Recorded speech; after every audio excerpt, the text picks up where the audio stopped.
జై శ్రీమన్నారాయణ. సుందరకాండలో హనుమా, బాగా దాహం వేసినటువంటి వారికి నీరు ఏ రకముగా ప్రాణాన్ని నిలబెడుతుందో, సీత మాటలు నాకు ఆ రకముగా ఆనందాన్ని కలిగిస్తాయి, నా ప్రాణాన్ని నిలబెడతాయ్యా. నాకు సీత మాటలు చెప్పవా అని రాముడు హనుమను అడుగుతూ, తర్వాత వెంటనే లక్ష్మణునితో ఈ రకంగా అంటూ ఉన్నాడు. లక్ష్మణ, చూసావా, చూడామణిని చూడగలిగానే కానీ నా సీతను చూడలేకపోతున్నానే. ఇంతకంటే దుఃఖం ఏముంటుంది లక్ష్మణ? ఓ లక్ష్మణ, చిరంజీవతి వైదేహి యది మాసం ధరిష్యతి. సీత 1 నెల జీవించగలను అని అన్నదట. అంటే ఇక సీతకి ఏమీ కాదు, సీత ఇక చాలా కాలం బ్రతికినట్టే లక్ష్మణ. కానీ నేను మాత్రము సీత లేకుండా క్షణం సౌమ్య న జీవేయం వినాతాం సీతే క్షణం. అందమైన కన్నులు కలిగినటువంటి నా సీతను వదిలి 1 క్షణం కూడా జీవించాలి అని అనిపించటం లేదు లక్ష్మణ. లక్ష్మణ, నన్ను సీత దగ్గరికి తీసుకెళ్ళవా? సీత ఫలానా చోట ఉంది అని తెలిసేసరికి నా తిష్టేయం క్షణమపి, 1 క్షణం కూడా ఉండలేకపోతున్నాను లక్ష్మణ. నన్ను సీత దగ్గరికి తీసుకువెళ్ళవా? లక్ష్మణ, నా సీత ఆ రాక్షసుల మధ్యలో ఎట్లా ఉండగలుగుతుందో కదా అని రామచంద్రుడు దుఃఖిస్తూ లక్ష్మణునితో మాట్లాడి మళ్ళీ హనుమతో ఈ రకంగా అంటూ ఉన్నాడు. హనుమా, నా సీత ఇంకా నా కోసం ఏమేం చెప్పిందో చెప్పవా? ఉన్నది ఉన్నట్టుగా చెప్పు, నా సీత మాటల్లోనే చెప్పు. ఆ సీత మాటలే నన్ను బ్రతికిస్తాయి హనుమా. మధురా మధురాలాప హనుమా, నా సీత చాలా అందంగా ఉంటుంది, నా సీత చాలా బాగా మాట్లాడుతుంది హనుమా. కిమాహ మమ భామిని, నా కోసం నా సీత ఏమన్నదో చెప్పవా? నన్ను ఎడబాసి ఉన్నటువంటి సీత నా కోసమని ఏమేం చెప్పిందో చెప్పవా అని రామచంద్రుడు దుఃఖిస్తూ హనుమను అడుగుతూనే ఉన్నాడు. మాటి మాటికి మాటి మాటికి అడుగుతూ ఉన్నాడు శ్రీరామచంద్రుడు. రాముడు, హనుమా, నన్ను ఎడబాసిన నా సీత నా కోసము ఏం చెప్పిందో సీత మాటల్లో చెప్పవా అని అడగ్గానే హనుమ సీతాయా భాషితం సర్వం న్యవేదయత రాఘవే. సీతమ్మ చెప్పిందంతా రామునికి నివేదిస్తూ ఉన్నాడు. ఇలా అంటూ ఉన్నాడు. ఓ రామా, సీతమ్మ చిత్రకూటములో జరిగిన విషయాలన్నీ చెప్పి ఈ చూడామణిని గుర్తుగా ఇచ్చి ఇలా చెప్పింది.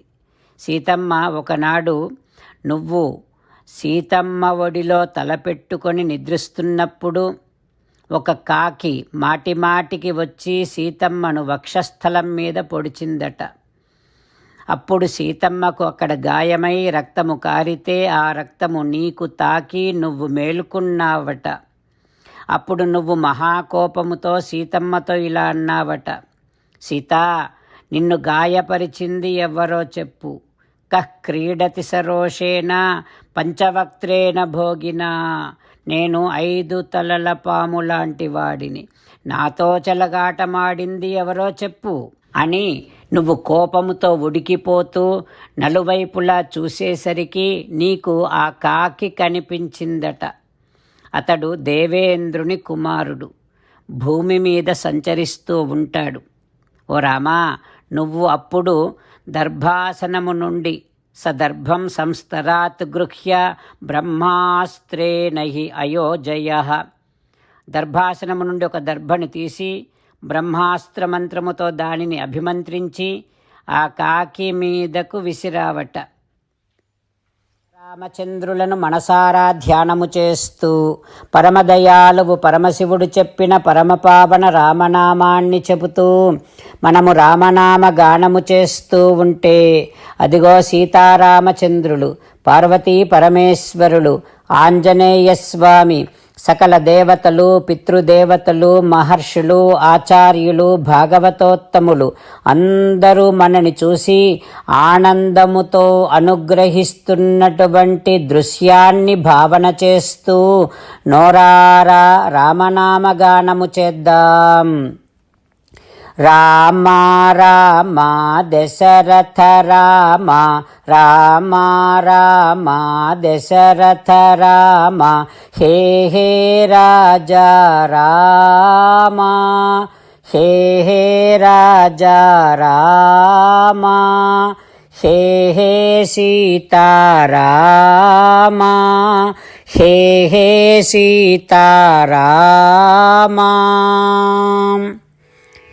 జై శ్రీమన్నారాయణ. భక్తులకు ప్రత్యేకమైనటువంటి విజ్ఞాపన. మీకు అన్ని విషయాలలో వెంటనే మంచి ఫలితాలు రావాలి అనంటే ప్రతిరోజు 1 నిమిషం వెచ్చించి నారాయణాస్త్రాన్ని చదవండి. ఇక మీకు తిరిగే ఉండదు. నారాయణాస్త్రాన్ని పొందడానికి మీరేం చేయాలంటే నారాయణాస్త్రం అనే వెబ్సైట్కి వెళ్ళి మీ పేరు, మీ ఈమెయిల్ ఇస్తే మీ ఈమెయిల్కి నారాయణాస్త్రం PDF వస్తుంది. అందులో ఒక రామాయణ శ్లోకం, ఒక గీతా శ్లోకం, ఒక విష్ణునామం ఉంటాయి. ఆ మూడింటిని కలిపి నారాయణాస్త్రం అంటాం. ప్రతి ఒక్కరికి వేరువేరు శ్లోకాలను ఇస్తున్నాం. ఆ రకంగా ఎవరి శ్లోకాన్ని వారు ప్రతిరోజు తప్పనిసరిగా చదవటం వలన ప్రతిరోజు ప్రతి 24,000 భక్తులతో ఒకసారి సంపూర్ణ రామాయణ పారాయణ, 33 సార్లు శ్రీమద్ భగవద్గీత పారాయణ, 24 సార్లు శ్రీ విష్ణు సహస్రనామ స్తోత్ర పారాయణ జరుగుతుంది. ప్రతి ఒక్కరికి అంతటి విశేష ఫలితము ప్రతిరోజు లభిస్తుంది. అందుకని మీరు, మీ కుటుంబ సభ్యులు అందరూ ఒక్కొక్కరు ఒక్కొక్క నారాయణాస్త్రాన్ని వెంటనే పొందండి.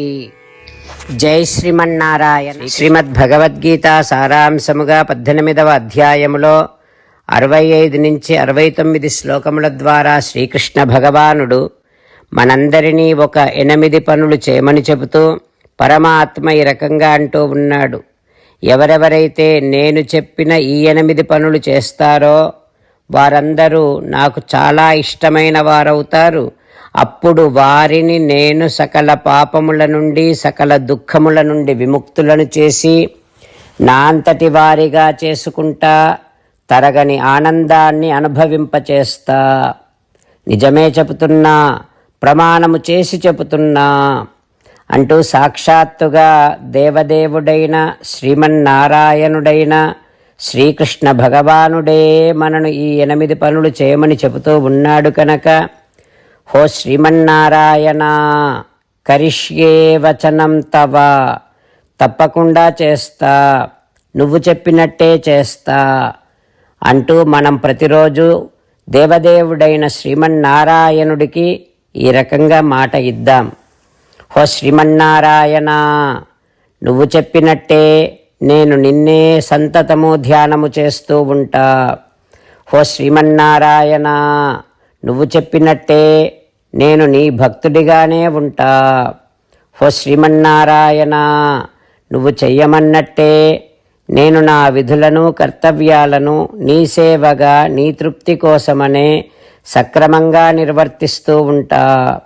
హో శ్రీమన్నారాయణ, నువ్వు చెప్పినట్టే నేను నీవాడిని అనే మహావిశ్వాసాన్ని సంతతము కలిగి ఉంటూ నా హృదయములో నీకే నమస్కరిస్తూ ఉంటా. హో శ్రీమన్నారాయణ, మామేకం శరణం వ్రజ, నన్నొక్కడిని మాత్రమే శరణు వేడుకో అని నువ్వే అన్నావు కనుక నేను నిన్ను ఒక్కడిని మాత్రమే శరణు వేడుకుంటా. హో శ్రీమన్నారాయణ, మా శుచః, ఇక దుఃఖించకు అని నువ్వే నాకు భరోసా ఇస్తూ ఉన్నావు కనుక నేను ఇక దుఃఖించను.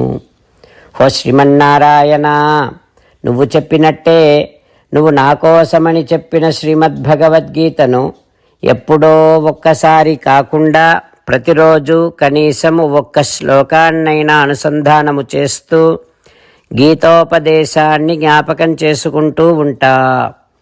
హో శ్రీమన్నారాయణ, నువ్వు చెప్పినట్టే నువ్వందరి కోసమని చెప్పిన శ్రీమద్భగవద్గీతను తెలియని భక్తులందరికీ తెలియచేసే నా వంతు ప్రయత్నాన్ని నిరంతరము కొనసాగిస్తూనే ఉంటా. ఓ శ్రీమన్నారాయణ, నేను నువ్వు చెప్పినట్టే చేస్తా, నీకు నచ్చినట్టే ప్రవర్తిస్తా, నీకోసమే పని చేస్తూ ఉంటా. కరిష్యే వచనం తవ. సర్వం శ్రీకృష్ణార్పణమస్తు. జై శ్రీమన్నారాయణ.